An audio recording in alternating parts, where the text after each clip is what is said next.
Well, it's been a busy old week for some people. They've been flying here, they've been flying there, they've been flying everywhere, and people are seeking them, much like the Scarlet Pimpernel. I'm talking this morning about Mayhall Martin.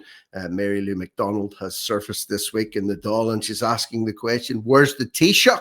I do believe he's back on Irish soil once again, but to discuss his globe-trotting, what he's been up to, some cabinet reshuffles and some lip service that's being paid to immigration reform by Jim O'Callaghan today.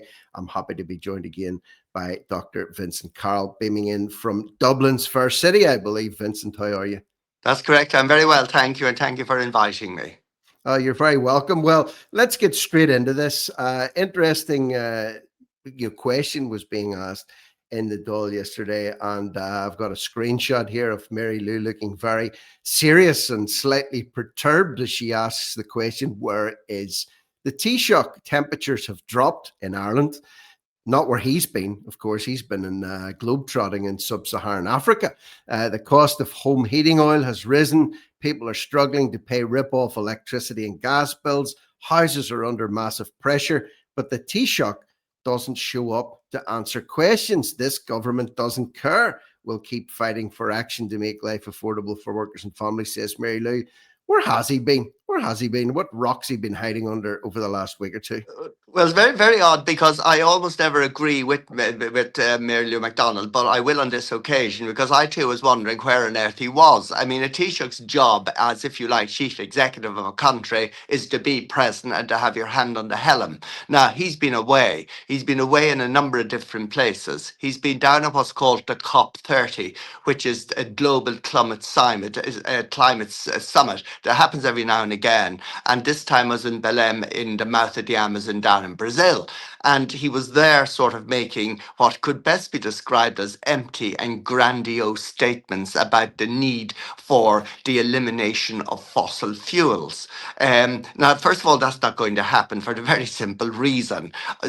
Power stations built that are coal-fired in order to produce electricity are currently being built in China. I think there's over 200 coal-fired power stations on construction. So China on the one hand and other countries, perhaps Indonesia and India, get a free pass, whereas we don't, and the European countries don't. And we were proudly proclaiming that we're now the 5th European country to eliminate coal for the generation of electricity. Well, we don't have coal mines in Ireland, and I can understand that, but we did eliminate our entire turf-based industry.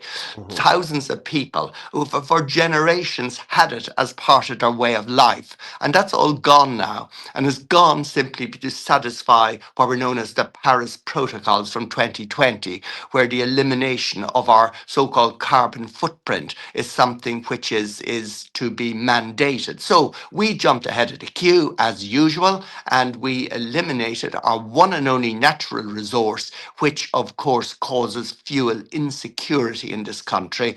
And we depend now on a lot of imported electricity and imported gas under vulnerable underseas cables.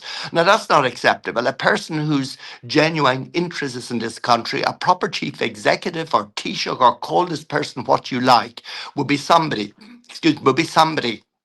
whose hand would be on the rudder, who would know, who would prevent and argue against this sort of disadvantaging of our country. So he was down in Brazil anyway, and he was there sort of contributing to this summit, which was an abject failure, because the one thing that did not happen was the one thing that some of the people wanted before the summit happened, and that was a road map, what was described as a road map to the elimination of fossil fuels. But that did not happen. That's not going to happen. Our Taoiseach seems upset about it, and he is now, and he went off anyway to the G20 summit in Africa, which is a separate thing.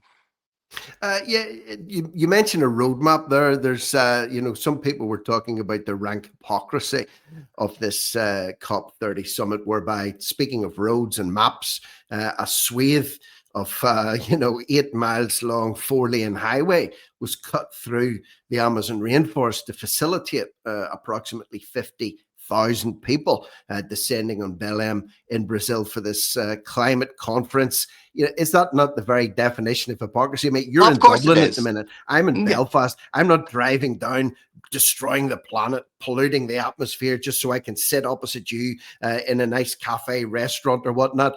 Have they not heard of Zoom or Skype Yeah, or well, again, whatever? this is it. I mean, these conferences are prestigious, and a lot of countries sort of want them. Like the previous one, I think I won before that was in Azerbaijan. Now, how Mhm. many conferences do you have there that are international? How many conferences are going to be in Belém that are international? So it's a big thing for a country to get, particularly a country that wants to put its profile forth. Now, it doesn't matter what the conference is about. It doesn't matter what it achieves. It doesn't matter, but it does matter who's at it, and it does matter how prestigious it is. So it's all about prestige. It's all about show. It's all about optics. It's all about politics, and it's very, very little to do about the planet. Now, I'm somebody who is utterly against any form of pollution or anything like Yeah, that. Of of course, I course. am. Most people are. We all like a clean and healthy planet, but the pseudoscience of man-made climate change due to our activities is a modern myth. I mean, it is a contested issue, but the contested nature of the issue is never played out through mainstream media. I mean, nobody asked the obvious question: why in Greenland was there a prosperous farming community between 900 AD and 1420 AD before they disappeared, when Greenland supported a farming community? Why, how was Hannibal able to take his elephants over Yeah. Alpine passes into Italy to defeat the Romans at the beginning of this, I think, First or Second Punic War, first one actually? I mean, the reason for that was that the planet had changed. The planet undergoes natural change, but nobody in Belém will say that. The planet, curiously, is at its best when it's a little bit warmer, because that's when civilization, when most of the advances of civilization have been made, when the planet has undergone warming phases.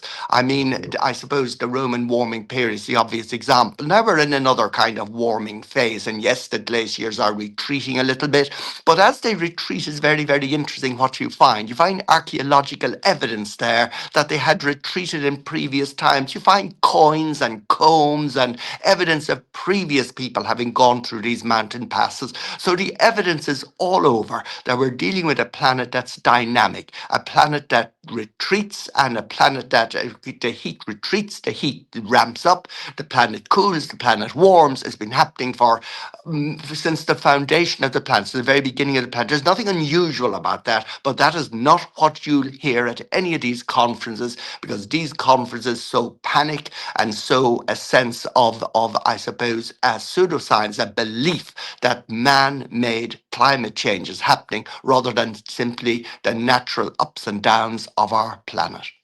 Yeah, indeed, and can I also bring up this another point here that aside from them cutting down, I don't know how many trees to build this 4-lane highway simply to accommodate this conference, the people that are responsible for the worst of the pollution on the planet, China, India, Russia, and America, they were all notable in their absence. They didn't even bother weighing into this conference at all. So you mentioned the amount of coal-fired power stations China are aggressively building, and we're not talking about small-scale projects here. These are behemoths of power stations that they have simply to keep their industry going.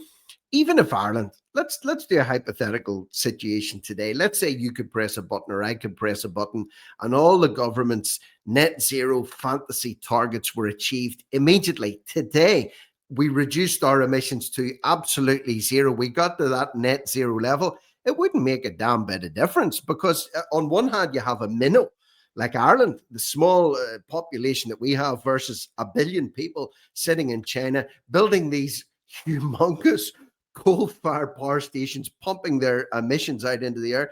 Even if we could reduce ours down to zero, what difference would it make anyway? Absolutely no difference whatsoever. Statistically, absolutely no difference. I mean, they must be laughing at us in China Hmm. because where do people sort of torpedoing our own population? Where do people disadvantaging our own population? I mean, we have what natural resources do we have? We don't have oil. We have minimum gas. It's probably ran out by now. We've that's expensive to obtain offshore. We've absolutely nothing by way of natural, real natural resources. I mean, at least Britain had coal. Other countries have other things. We never had that, and therefore we never had an industrial revolution. But what we do have is turf. It's the only natural resource, and it was wisely used from about the 1920s onwards. And we became world leaders in electricity production through turf. And of course, it provided fuel security for tens of thousands of Irish farm families and indeed people in the city. I mean, remember Lurry's bringing turf into the city and people. Hmm. And during the emergency, as was known as the Second World War, I mean, turf was stored in Phoenix Park in massive, massive sort of depositories because it saved us and kept us warm and kept the lights burning. And we don't have that now. We utterly depend on others. And, we're at the bottom of their priority list. Yeah, we are. And, just thinking as you're talking there, questioning what do we have? We don't have massive coal reserves, gas reserves. But the few things that Ireland does have and have the best of in the world, for example, peat and turf, it's being severely restricted. You look at the Mercosur deal with regards to Irish beef, which gonna destroy, arguably could destroy the Irish farming industry. You Mm. look at fishing quotas, we're sitting on an island, with the Irish Sea to one side and the Atlantic Ocean to the other side. Fishing is, let's just say, plentiful and abundant there, but trawlers are being told, no, no, no, no, no, no. You must regulate what you're bringing in there. There's some trawlers heading across from Norway or from somewhere else, and they need their cut of your action as well. So it seems to be a very limiting government, and I do agree with you that there's a lot of people laughing at Ireland at the minute, but it doesn't seem to be that the government have got the joke. Now, I want to move on from the COP 30, the G20, just briefly. Also, notable by his absence, there was Donald Trump. He's boycotting Ramaphosa and co in South Africa because of what's been going on against farmers, white farmers in South Africa, to the point whereby Trump was offering to repatriate them back over to America. No questions asked. Get out, save yourselves. I don't know if you've seen some of the rallies that were held there. I'm trying to remember the name. Julius Molemba, I think his name was. He could fill an 80,000 stadium, with supporters jumping up and down, shouting, kill the farmer, kill the Boer. That seemed to be a war chant over there. People were concerned about Rhodesia-esque farm grabs and forcing people out. But Michal was there again, checkbook in hand, supporting African medicine. You know all about fighting diseases and whatnot. He wanted to eradicate TB, he wants to eradicate malaria, and he wants to eradicate HIV/AIDS. And this is coming against Yeah. the backdrop of Ireland suffering its largest spike in TB cases since 2018, with the TB centre, its only TB centre in Dublin, saying we can't cope, we can't even test for it at the minute. Things are so bad. Again, is Martin delusional when it comes to public health? Yeah, well, again, that's the problem. I mean, we've pledged, if you add it all up, and over a 30-year period, we have pledged somewhere in the region of 9 billion, almost 9 billion euro towards aid, towards African aid. Now, we're kicking off by 75 million for malaria and TB. And I mean, again, that is a humanitarian thing to do, although, mind you, charity does begin at home, and there's an awful Mhm. lot we need to do in our own country. But just say if that money was spent, yes, it would have a value in combating TB and malaria. But there's no oversight, there's no governance involved in the giving of that money. You hand the money over, but officials from our own government don't follow the money to make sure that it's, because that'd be viewed maybe as racist, you see. Mhm. So because of that, the money is handed over and it's they who do the governance and the oversight on the money. Well, frankly, I've absolutely no confidence in their ability to do so. I mean, the person that hands the money over over. She'll be the person that follows the money and makes sure that it is used where it is intended to be used. But I mentioned a number of things there, Rick. You mentioned about tuberculosis. I mean, the reality is there is a resurgence of tuberculosis in this country. And Mhm. what the great worry is, it's drug resistant tuberculosis and drug resistant, and then there's multi drug resistant tuberculosis. And these tuberculosis have a mortality rate of between 25 and 75%. So, in other words, if it's an enormously serious disease, it's an infectious disease, it's spread by person to person contact, usually by coughing. And if you put, and many people coming to Ireland, in fact, the vast majority of people who are migrants coming to Ireland are coming from countries where drug-resistant tuberculosis is endemic. There's no screening for drug-resistant tuberculosis carried out, and if it was carried out, it's unreliable and it's difficult to actually screen for. Tuberculosis is quite a difficult disease to diagnose because if you cough up, you have to get many samples before you get a hit on it and make a diagnosis. So the problem with drug-resistant tuberculosis is it's a silent killer. You put four people in two bunk beds or six people in three bunk beds in City West or one of those sort of places where they're warehoused, these migrants coming in. I mean, five of them may not have tuberculosis, one of them will. And then after a short while, all of them might, and we won't know about it. So then they go out into the community, Yeah. and if they cough and they sneeze, especially cough and spit, sputum carries it, then in that case, others who are vulnerable, such as our own people, our own population, will be very vulnerable to picking it up. Now, take, for example, migrants being bussed from A to B on a Mhm. coach, and there's a particular coach company that seems to have this contract. Those buses are used for stage carriage next day. So they might run on a particular route, say on a Tuesday, having bussed migrants on a Monday. Now, supposing if some of those migrants happen to spit or cough within that bus, there's an academic article published in a medical journal in regarding the bus situation in Lima in Peru. And it Mhm. showed that there was a risk involved of ordinary passengers the next day picking up tuberculosis from what was left the night before by passengers that had tuberculosis. So it is a serious risk. I mean, anybody transporting migrants, anybody housing migrants, there's a need for frequent deep cleans to be carried out. And that Mhm. doesn't come cheap in order to return buses or other transport back to public usage. And that's not done. The bus goes, picks up the migrants, brings them from A to B. We don't know if they've drug resistant tuberculosis. And then next day, elderly people, vulnerable people might be getting on the bus to go to the market town or whatever, the bus might serve. Mhm. And that's a major problem. So yes, if you're going to spend money, spend it in this country. If you're going to spend money, spend it on proper public health screening. And anybody that comes into our nation should be from a country where tuberculosis is rampant. Then in that case, that person needs adequate detailed screening, both for their own, from a humanitarian point of view, from their own point of view, and from the point of view of the general public. But it is expensive, it's time consuming, it takes time, and you can only do it on limited numbers, not on the tsunami of people just descending upon us. Yeah, I mean, when I saw the headline for that about the cases being at their highest level since 2018, another statistic built into that to say that the amount of cases in the last year in children under 1 years of age was this more than the previous 10 years combined. So there's a rise generally in TB in Ireland, but the rise in under ones is roughly 10 times higher than as well. The last 12 months, there's been 10 times more cases than, or not 10 times more, but Mm. more than the last 10 years combined. And you mentioned about, due diligence, deep cleaning of buses, etc.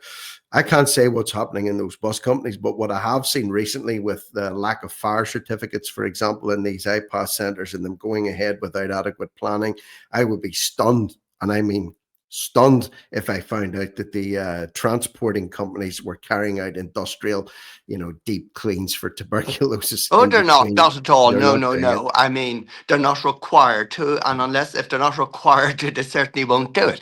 I mean, the bus comes and collects migrants from A to B, and often on quite long trips, say like Dublin Rosscray or something like that. And then next day it might be running on a particular route out of Galway to a rural town. Now we all know the bus companies we're talking about, and unfortunately, there's no requirement for deep cleaning. And the reality is, if they had to deep clean, they wouldn't be doing the carriage because it would take ages for the bus to be taken out of service, specialists to come in to clean the bus out and to make sure that it is not sort of posing a risk to other people travelling on that bus. And that's something that in Ireland there have been no academic articles written about. There's been no highlighting of it. My own colleagues, public health colleagues, have been pretty silent upon it. We just don't have the information. There's a need to get information from the beginning up, but we're not getting that. And there's a reluctance to involve yourself in asking these type of questions, lest you be branded as a racist or whatever. I would simply brand myself as somebody who has a deep concern about public health, full stop. And I don't care what nationality the people are, if they're in our country. I mean, they need the best of attention. They need a proper diagnosis. And if they pose a public health risk, well, they should not be in this country. That's true. And, ironically, if someone like you was to push for example, deep cleaning of buses in between trips from Rosscray to Dublin, no doubt someone would whip out the insult, the pocket handbook, and deem you to be some kind of racist because you wanted to disinfect the bus down because of all the people that were traveling there from Nigeria, for example, when in reality it's purely to do with public health. Now, you did mention City West, and I want to skip across to City West. The amount of people, for example, actually, this could be a contributor. It could ultimately be a contributor towards, public health decline, because there are thousands of people currently squashed into City West complex, which the state bought against the wishes of many, many people, including the residents of Saggart in Dublin. It was the largest hotel in Ireland, conference facilities, 50 acres of ground. It has now been bought by the Irish state to the tune of just under 148 million, plus the cost of upkeep, etc. Thousands of people in there, attracted a lot of very negative attention recently due to heinous assault on a 10-year-old girl by one of the residents who was facing a deportation order back to Africa, and incident logs totaling over 1,000 violent incidents there in the last few years as well. But ironically, bizarrely, yesterday, Jim O'Callaghan, the Justice Minister, was entertaining a foreign guest in the shape and form of EU Migration Commissioner Magnus Brunner. Now, I'm not going to show you the video for this, but that's a still photograph from it. I'm sure you've seen it. Yeah. He has had a tour, a guided tour of City West, and he hasn't got enough good things to say about it. He said it's an example of best practice. He talks about it being very well run or very well organized. He even said it had an element of human touch to it. I can only imagine he wasn't there last month when thousands of people descended on the place. Fireworks were in the air, and Gardaí were pepper spraying and beating protesters down the road as a result of the horrific events that had been transpiring in that place. Is he talking? Is there two City Wests, Dr. Carroll, or is there a second City West that I don't know about? Or is You'd he wonder talking about about the that, same wouldn't one? you? You'd wonder about that. I mean, I'll tell you one thing: he didn't spend a night there himself. That's guaranteed. But he was gushing praise, wasn't he, about City West? I mean, he's an Austrian politician, and as he's Commissioner for Migration, and he was over here meeting our Justice Minister Jim O'Callaghan, and it strikes me as utterly sort of, first of all, is deeply insulting to the victim of that horrendous Yes, crime, that yes. two top people involved with City West, the EU Migration Commissioner and our own Minister of Justice, should pass no reference, make no inquiry as to the health and well-being of this unfortunate victim. Hmm. Nothing like that was expressed. Instead, this place, City West, and we've all seen the videos coming out of City West. I mean, it's the law of the jungle in City Yep. West. Yep. I mean, the fighting, the savagery, it's not a nice place to be in. And I mean, anybody in City West, I genuinely feel sorry for them. Mhm. But they are where they are. They're in City West, and it is some kind of a total dystopian parallel universe. Now, this guy comes along from Austria, has a look around. No doubt they show him the best bits and pieces of it. He describes it as some sort of best practice. I mean, this Yeah. morning in an article I wrote, I queried what's worst practice. You know, if Yeah. that's meant to be best practice, it's absolutely unacceptable for any human beings to be squashed in there. But quite apart from that, I mean, he's here because obviously there are changes occurring in the migration pact, and that's been discussed in Dáil Éireann today. Various Mhm. changes are occurring. They're very minor little tweaks to make it slightly more difficult and more discouraging for a migrant to come here. And the reason for that, of course, is there are slightly more substantial tweaks made in the UK to discourage migrants staying there. So if you don't stay in the UK, you come to Northern Ireland, up where you are, Rick, and you Mhm. walk across the border, or you get the Enterprise train down Mhm. to Amiens Street Station from Belfast, don't you? That's what people do. Or if you're Nigerian, you get in a taxi cab all the way down. Mhm. But one way or the other, you cross an open border to get down to Dublin, and that's exactly what's going to happen. And I suppose we have to view Magnus Brunner's arrival here in that particular context. I suppose, you know, it's what happens behind the scenes that count rather than what happens in public. And I can imagine a little bit of arm twisting here, saying, look, Mr. O'Callaghan, Minister O'Callaghan, we have a bit of a problem here with the UK tightening the screws a little bit, and they're going to come your way. So you spin some kind of a story, or you get some sort of a knacked together that can accommodate these new arrivals. So what do? You go out to City West and you gush out praise. What a wonderful, lovely place it is. You're doing a great job. You're great Irish people. Another pat on the head, and off he goes back to Austria. And you notice his smiling face all the time. The Mhm. man is smiling, so well he might. These are people in City West. They're not in the City West version of Vienna, if such a place exists. They're over here.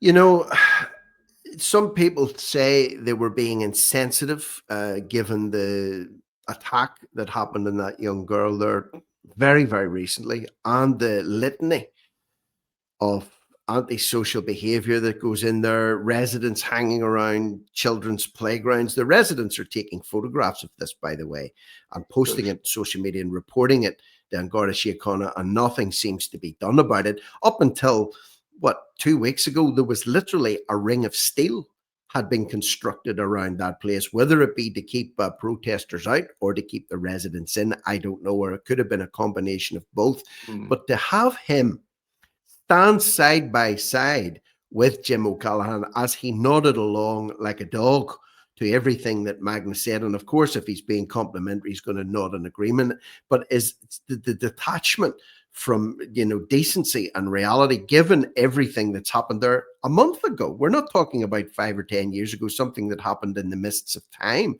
This happened a month or so ago. And then for Brunner to go on to say that it's an example of best practice the rest of Europe could learn from. If, as you say, if this is the blueprint for what a good asylum hub is, what it's now being branded an asylum hub, this is what a good asylum hub is. I shudder to think what a bad asylum hub is. Now, I want to skip across to Callahan's statements that should be, crystallized today. He's obviously responsible for making statements here with regards to the immigration business. Reform of migration procedures is on the cabinet agenda. This is from Wednesday, 26th of November. A series of measures to reform Ireland's asylum and migration procedures will be brought by Jim O'Callaghan today, this morning, as we're talking. The proposals include obliging asylum seekers who are employed to contribute between 10 and 40% of their weekly income to state accommodation costs. Also, this could be tightening rules around family reunification.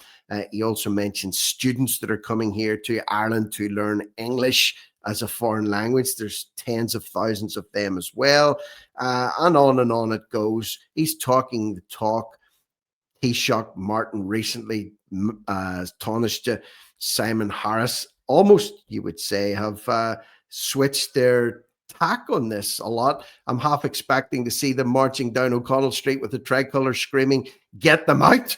Are Well, I we don't gonna? object to that at all. I mean, the reason is throughout all of Europe, parties that are sort of somewhere in the middle, corrupt parties, legacy parties, parties that are beyond their sell by date. Mhm, And all of Europe has these parties that kind of spawned out of World War II, like various Christian democratic parties, social democratic parties, Christian social unions, so on and so forth, that we find through Germany, France, Austria, and throughout Europe. A lot of these parties now are way past their sell by date, and they have become kind of bloated, corrupt, and now they are unable probably to tackle with the modern crisis of immigration. However, with the rise of what is called the far right, I would say just the normal concerned citizens, such as mhm, Alternatives for Germany, the ADF in Germany, for example, and other countries, what's happening there is it's now forcing these sort of forcing these legacy sort of parties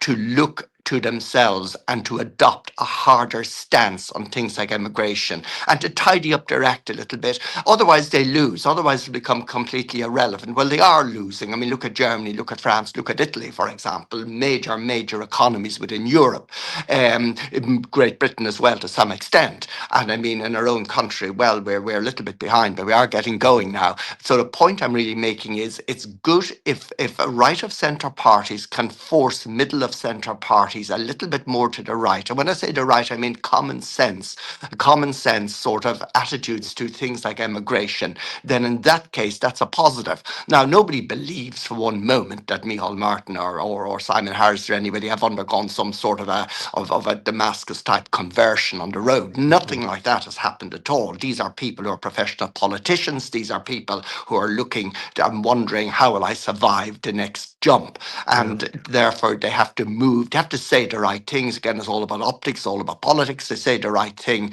in order to be sort of perhaps seen to be tough, talking a bit tough. Because the reality is, if you go down to any Irish country, village or town, or within families or even conversations, anywhere you find, immigration is often top of the agenda. It's the thing that's spoken about. And people don't know the thin line, the invisible line that exists between what is viewed as hateful and what is not. So people often start off very slowly in hints with each other. You know, it's dreadful what's happening down there. Do you see them coming this way or something Mhm, like that? Then the conversation really gets going and it opens up a bit.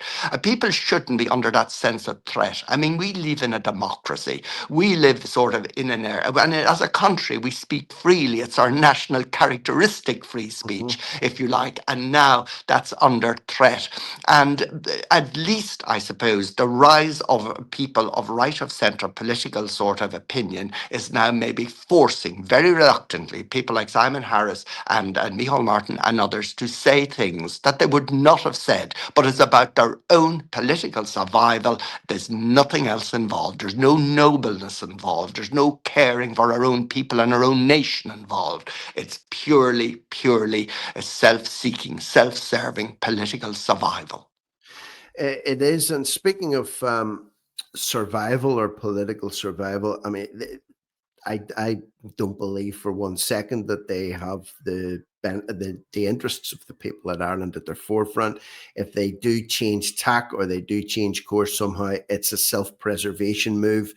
It's got nothing to do with their conscience, which I believe now is seared beyond any reasonable doubt, especially in the case of Martin and especially in the case of Simon Harris. But when you look at they must be glancing around at the moment, feeling quite, how would you say, exposed to the fact that the amount of people that have now flooded into Ireland and the amount of pressure that is now being put on services, healthcare services, educational services, transportation, housing, the sentiment shifting towards Ireland is full more so than Ireland for all at this point in time. There does come a point whereby you have to sit and examine your hand. If it was a game of poker, they'd be examining their hand going, I think we've got a busted flush here, and it's a question of getting out without losing the coats off their backs. Do you think it's got to that point? I mean, Oh, well, because it's going to take drastic moves, drastic action to deal with this, not just throwing out a few tropes like, oh, we'll limit the amount of family reunification and we'll make them pay €15 a week towards their iPass accommodation if they're working. That's not going to cut the mustard. No, many of them are working anyway. I mean, it's not going. That's just not going to happen. I mean, there are solutions that are completely cost neutral that I've been pushing for. I mean, what do migrants do? What's their main characteristic? Migration. They're inclined to migrate. They migrate to areas where the pickings are better. That's what migrants historically have always done. There's nothing unusual about migrants. It goes back to the dawn of history anyway. But migrants will go where the advantage it lies with them. And the Roma people were the great historic migrants of old. They were able to cross borders seamlessly and get what benefit they could from whatever country was there, and then they'd be off again. And that was one of their strengths, if you like, as a people. And they were able to do that. Migrancy has been with us all the time. But so migrants migrate. So what do? You make the pickings less rich. And the way you do that is extremely simple. You simply withdraw all allowances. If you withdraw all allowances, cancel all accommodation contracts, and do nothing else. Do nothing else. Save a bit of money. Put it into the Irish sort of system for education or health or whatever. Then what migrants do is they'll say, gosh, there's nothing in it here for me. Let's go to the UK. Let's go to Germany. Let's go somewhere else. They probably won't go back to wherever they came from because there's always some kind of soft picking somewhere, but they won't necessarily be here.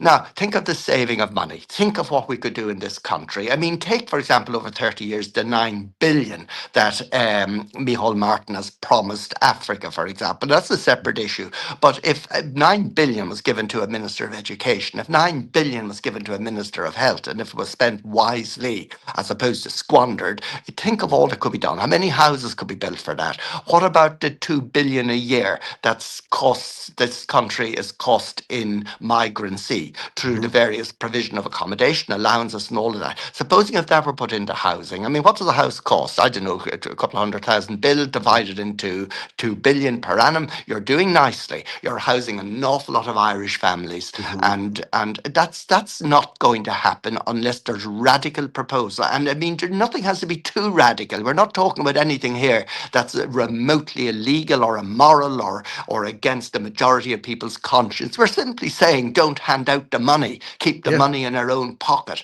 I mean, if you're Irish, yes, and if you're born here and if you have a citizenship here, you're entitled to a certain amount. Of course you are. We have to look after our own people. But if you arrive here, I mean, if I arrive over in Italy or get off the plane in Bergamo or in Charleroi or someplace like that, I mean, I clutch my passport. I'd be terrified if I didn't have it. And I don't expect a halfpenny of benefit from anybody. I'm there to appreciate that country. I'm there to contribute to it in some way or other.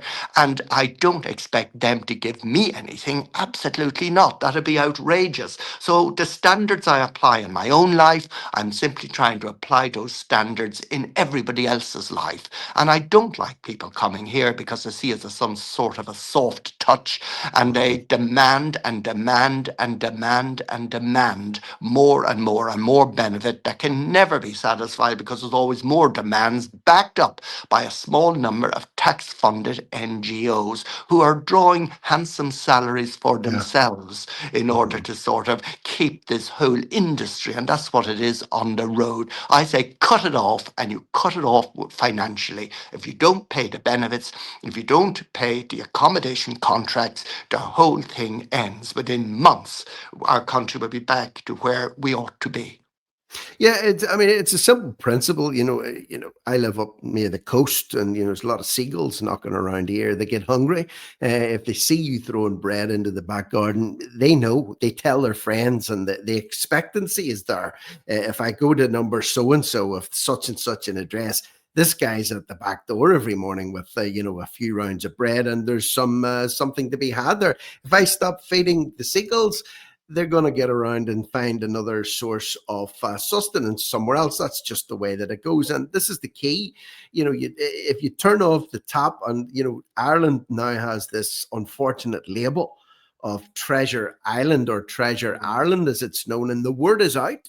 The word is out literally across the world. If you can make it there, you will be much better looked after than you would be if you stopped in France at this point in time, or if you stopped and you tried to get into Denmark, or you were heading towards somewhere else for that matter, or another African country that you're fleeing from. And I've seen refugee camps in eastern parts of Africa. I've seen refugee camps in Tanzania. I've seen refugee camps in Kenya and Uganda for internally displaced people and people that have been fleeing real, genuine genocide that have been happening in that part of the world. And let me tell you this, they're horrific places.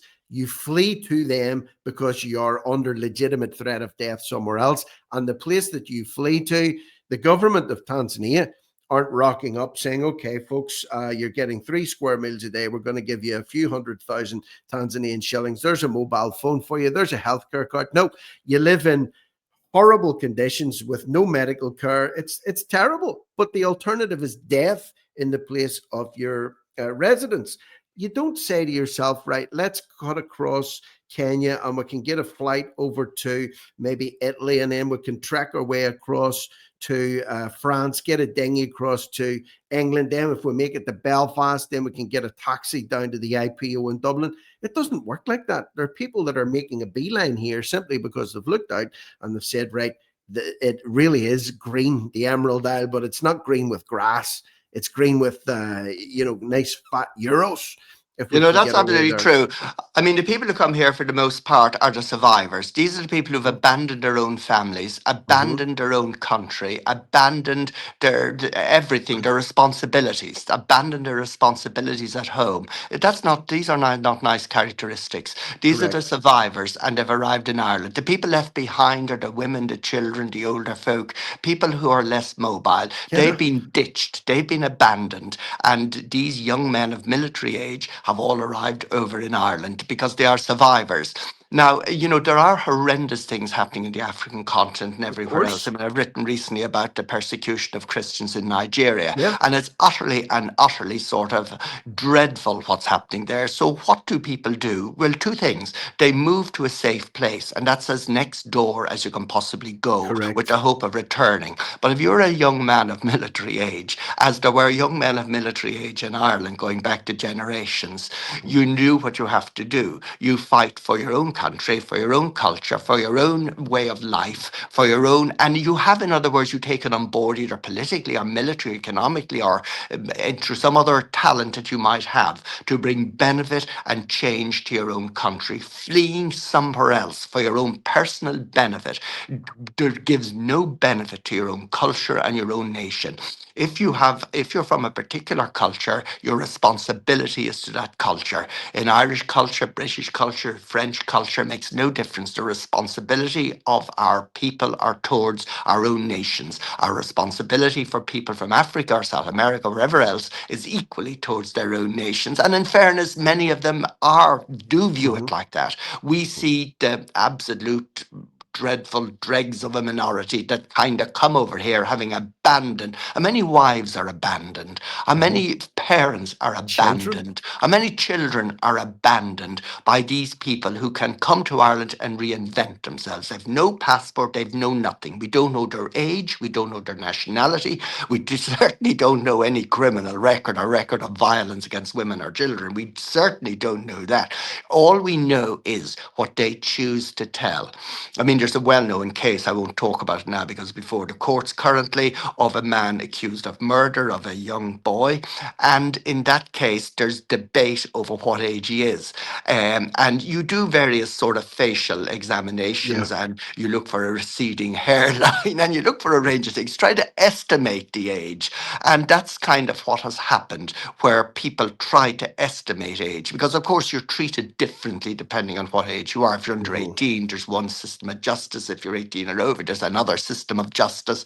And, so we know nothing, absolutely nothing about people coming in. And they will tell you who they are, what age they are, where they're from, what war, what persecution. There's nothing we can do about it because we don't have the skill set. We just don't know. And the Minister of Justice, Jim McCallum, is on record as having said that these are not, everybody's screened. That's nonsense. People are Mhm. fingerprinted, but you have to fingerprint across a database. These are people coming from countries with no databases. Correct. We just don't know. Remember Peter Dubo or Debo or whatever he was, Mhm. a man from what I call Rhodesia, what's Zimbabwe nowadays they call it, but whatever. I mean, he murdered 3 people, and he's put up in City West. It's not City West, in the Red Cow Hotel, and now he's disappeared, as far as I know. And in fairness to the Rhodesian police, they were making endless inquiries about, are you going to send this guy back to us? I mean, in fairness, sort of in Zimbabwe, they were doing their bit to get him. But here, he was simply swanning around, you know? I don't know who's he's living next door to now or where he Yeah. is,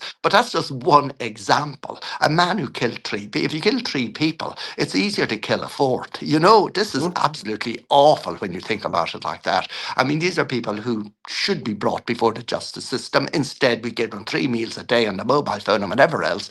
And that is totally, totally unacceptable. And if Irish people were more fully aware, and we are waking up and we are becoming aware of the utter abuses that are occurring. I mean, this has nothing to do with humanitarianism. This has nothing to do with helping people in their own communities, digging wells, building schools, that sort Mhm. of giving agricultural advice, giving medical advice.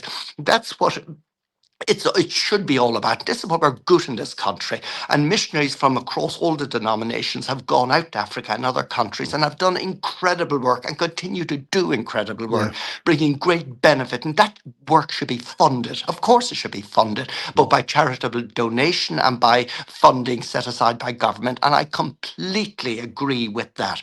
But with people who've abandoned everything coming to Ireland and giving those priority over their own people, their own families that they've abandoned, and also our own people. That's very wrong. That's utterly dystopian. That's completely unfair, immoral, and wrong, and it ought to stop. Amen. And very well said indeed. And I can concur with your analysis that just because you take someone's fingerprint in Dublin and just because you take their photograph, so what? It means nothing if you're coming from, Nigeria or the Democratic Republic of Congo or the African bush somewhere. Just because, how are they ever going to keep? And most of those places, and speaking again from experience, in Uganda, for example, 50% approximately of the people that are in prison at the minute are on remand. Okay, they've been locked up until they get to court. And the reason why there's such a humongous backlog in that country, for example, is there's nothing digitized over there. Everything's done with paper. So if your records are lost somewhere between the police station and the court, you're in there indefinitely. That's just the way that it is. I remember going to a place on the border between Tanzania and Uganda, a place called Mutukula. And we were in a prison there doing a little bit of speaking and trying to raise the spirits of the inmates in there. And this guy came up to me. I'll never forget him. I've got it written down, his name somewhere. But he said, listen, can you help me? Can you help me? I said, well, what's the problem? He said, I've been locked up here for 6 months. I was just simply crossing the border. I forgot my passport. So they just threw me in here on remand. He said, I have no phone. My family don't know if I'm alive or dead. Could you just even make a phone call just to say so and so's alive and he's in Motocola prison? Because they didn't know where he was. And that's just the way that it works over there. There's no fingerprinting, there's no iris scanning going on there, there's no centralized database that people can check criminal records on. Most people, there's no damn police forces in the rural areas, or there's no presence of any authority, justice authorities at all. People just police themselves. So, like I said, there's an old saying, and I'll finish it on this, that a man that is fleeing from war will bring his family with him to protect them. A man that is going to war, and this is generalizing, will travel alone. And we certainly do see a disproportionate number of men to women and children that seem to be landing in Ireland. But I want to stop there if I can. It's been great catching up with you, getting your insights on City West, even on the tuberculosis side of things, because I think this is something you're going to see coming in to 2026. The trajectory that these cases are going on, it's not good. And once it catches and it starts to go upwards like a ski slope in reverse, we'll be in big trouble then also, given that we can't deal with that. The business with Meeholes globetrotting, Mary Lou calling out freezing pensioners this year, and where is the Taoiseach? It's not particularly great, but let's make the best of what we have. Anyone that's listening out there today. So, Dr. Carroll, thank you again. It's always lovely to speak with you and hear from you. There'll be a link in the description box below to Vincent's Telegram channel. Please go on there and subscribe or join it. Check it out. He updates it frequently with Irish current affairs. So that's Dr. Vincent Carroll. I'm Rick Munn. This is No Risk, No Reward Media. And for now, we are over and out.